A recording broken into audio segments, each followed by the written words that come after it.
Rushworth takes the goal kick. Game over. Coventry 3, Middlesbrough 1. The 6-game win streak for Middlesbrough is over. And Coventry are straight away back to the top of the table. The narrative, this was first against second. Boro made the overtake last week. So for the most part, this season, certainly since the start of October, it would have been Coventry first and Boro second. But they met here with Boro first and Coventry second. And in another excellent game, let's be fair, Boro Sheffield United was outstanding last week. Coventry take back first place, and the Sky Blues are 1 point clear at the top of the table with 14 games to play. They are 6 points clear of Millwall.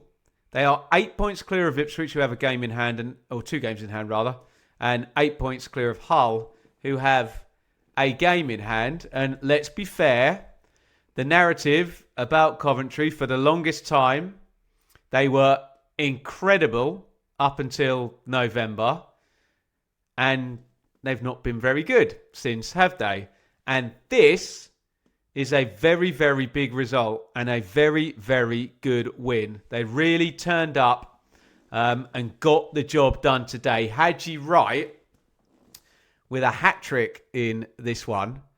The game was bubbling to begin with, and we noticed fairly early that Coventry were happy when Boro tried to play through, and particularly from Carl Rushworth, more of this in the second half, get that ball forward. When Boro are 1v1 with Haji Wright, don't worry about playing through the thirds. Get it forward. Make them defend. Maybe they learn from Sheffield United, who went toe-to-toe with Boro, and Boro took them to school last week. Tit for tat probably up until the goal. Or maybe Coventry were the better side up until the goal. Yeah, they were, weren't they? Haji Wright hit the post in 2 minutes. Sakamoto was excellent in the first half. He puts the crossover. Haji Wright glances the header, hits the post. Could have been 1-0. There were openings for Boro, but spoiler alert, they're going to get to the end of the first half without a shot on target. So if Coventry's game plan was to sit back, stop Boro, try and counter-attack, be direct when they need to, it worked. It really worked, and very much more so in the second half when you see some of the stats and some of the numbers, particularly for the amount of the ball that Boro had in the second half, and obviously conversely that Coventry have. It's a good goal, I think, the opener. Brilliant from Sakamoto. Lovely little pirouette. Boom, boom. Frank Lampard is fist bumping with that noisy corner of the Coventry CBS Stadium. He feeds it into Radoni, and it's first time from Radoni across the box. Haji Wright sorts his feet out. It's close to Solbrin, but it's such a quick bang, bang, bang attack that he's not going to save that one. Boro didn't come massively close in the first half. I think the best chance is probably Whittaker on the back stick. But at that point, when De Silva makes that block, there'd been literally last-ditch tackles by Thomas, by Latabodier, and that block by De Silva. So it's a bit of a different side of Coventry today. They almost held their hands up and said, Boro are the better side at the moment, playing the better football. So, we're going to set up and we're going to stop them. And they did a damn good job of that. Into the second half, and I said, after a couple of minutes of the second half, are Coventry sitting back too much? There's a danger here that you sit back, you concede the equaliser, and then Boro go on and win the game. But they sat back, and I think Sky threw up a stat about the possession being up 85%. And Coventry, in that period, had one touch in the opposition's half. Unfortunately for Middlesbrough, that one touch was Hadji Wright making it 2-0. And this is a poor goal from Boro's point of view. And we called this 8 goal kicks before this one. Rushworth gets it. He's clearly under instruction. Get it out, kick it down the ground, and maybe not get Hadji Wright 1v1 with Malanda. Maybe get him 1v1 with Ayling, who is older and probably slower than Malanda, who's very good, by the way, and is a fullback by trade. And that's what they did. And this is a poor goal. I mean, you tell me, maybe it's just a combination of both, whose fault it is the most. But Hadji Wright levers and leans in to Ayling. He levers him off the ball. But it's poor from Bryn, isn't it? He kind of comes, then he moves back, and Wright is in. He hits it with the left foot across the keeper. And it's 2-0. And it was a great stat from Sky, to be fair. 85% possession, Boro. Coventry, 1 touch in the opponent's box. Goal. Bang. 2-0. But Boro pushed and pushed and pushed. And Kim Hellberg threw plenty of attacking you-know-what at the wall. Sarmiento and Strelec came in. And they get the goal back. And you think, I was saying it at 2-0, it's going to get so jittery if this goes 2-1, isn't it? Isn't it just? And I was sort of thinking, do Coventry need to actually keep a clean sheet to win the game? And then McGree scores for Boro. It's a nice finish, half volley, absolutely slams it in. And you think, oh, here's a test for Coventry.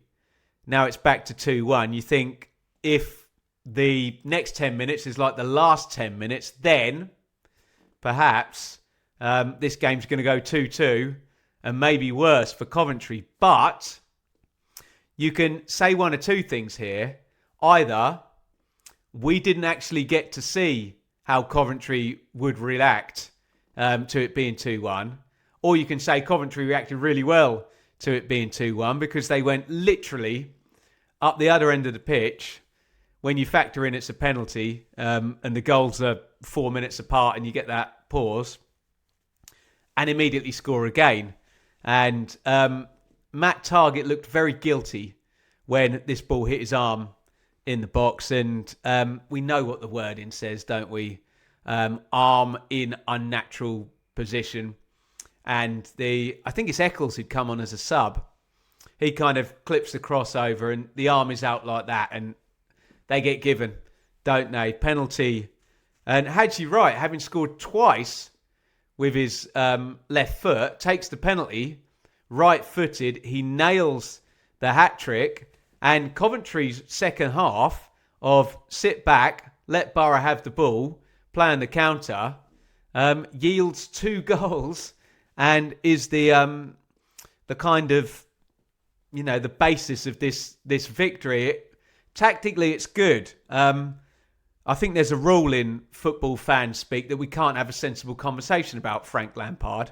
Let me do it right now. Tactically, he got it right. I mean, I've had a lot of comments from Boro fans saying, oh, more of the ball, this, that, the other. You've got to play the game that's in front of you, haven't you? And if you're Coventry and you're up against a side who's high on possession, but might leave the door open at the back, especially if you can get your big hulking striker 1v1, and you manage it in that way, and said hulking striker scores a hat-trick, you got your tactics right, I think, because that's exactly how Coventry wanted this to play out, and how Boro would have wanted it to play out is not how it played out at all. Boro pushed and pushed, and they got around the box, and Coventry were, honestly, sat back, didn't they, and just defended their lead, head it, kick it. Sarmiento's really unlucky. Bends one with the right foot, hits the inside of the post. And the game ends 3-1. And after 1 week at the top, Middlesbrough off the top and Coventry back on top. And all of a sudden, does that change things massively in terms of the promotion race? Lots of people pointing out in the comments the head-to-head. Coventry have a mighty record against Boro, don't they? They've won 3-1 tonight. They won 4-2 earlier in the season. They won 2-0 and 3-0 last season. They won 3-1 and 3-0 the season before. And 1-0. So that is 7 wins in a row. This for Coventry. And that's quite apt, isn't it? Because Boro were on for 7 wins in a row tonight. They've done the 6. And you know my theory. When it goes to 7 or 8, those teams normally get promoted. Boro couldn't quite get there. So, absolutely fascinating game. Really, really good watch. It wasn't the toe-to-toe footballing scrap that Sheffield United Boro was. But maybe Coventry were very wise not to do that. And they got it right, didn't they? And they have got the win, Coventry. They showed very good resilience, bit of tactical flexibility, and they showed up in a big game. And let's be honest, Coventry have not done that for a while, have they? Coventry 3, Middlesbrough 1. The head-to-head goes the way of the Sky Blues, and having switched around last week, we switched back at the top. Coventry, top of the table. Get your thoughts down there in the comments on a huge night of Championship football and how significant that will be going forward.